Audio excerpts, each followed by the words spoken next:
The case of an elderly woman found guilty of killing her disabled son has provoked an outpouring of compassion from Chinese social media users. The 83-year-old, identified only as Ms. Huang, was found guilty of the manslaughter of her disabled son, Li. She fed her 46-year-old son about 60 sleeping pills on 9th of May and strangled him with a silk scarf as she used cotton pads to cover his nose. Huang was found guilty of manslaughter by the People's Intermediate Court of Guangzhou and received a 3-year suspended prison sentence.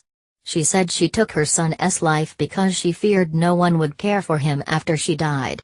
Li was born prematurely with severe mental and physical disabilities that left him unable to walk or talk. Prosecutors asked Huang why she could not have arranged for Li to have been cared for by his elder brother, but she said she was not prepared to burden him. "It was my fault to give birth to him and make him suffer. I'd rather commit murder than leave him to someone else," Huang told the court. "For the past 2 years my own health was too poor to take care of him anymore," the 83-year-old said. "I am getting older and weaker and might die before him," she said. "The idea of killing him occurred to me a week before and I had been struggling." Head Judge Wan Yun said, "She deserves mercy even though she did break the law." The case has gone viral on the Chinese popular social media microblogging platform Weibo. One popular comment highlighted the difficulties that having a disability can have on a person and their families. Yuan Gong and Exuki said, "In this country, a mental illness or disability can make an ordinary family's lives disastrous. For such people, there is really not enough aid." The case has also reopened the debate around euthanasia in China.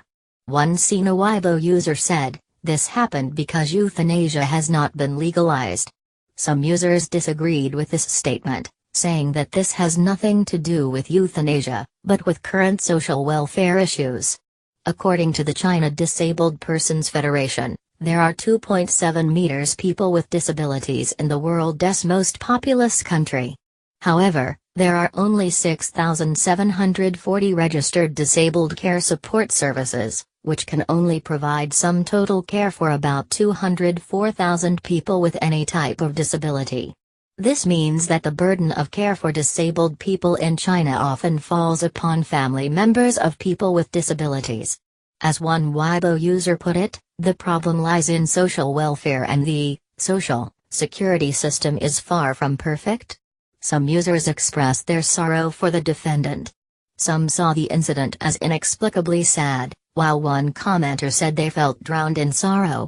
There was also empathy for her plight, with one user saying, "No one can understand this mother's love. After all, she personally took care of him for 46 years."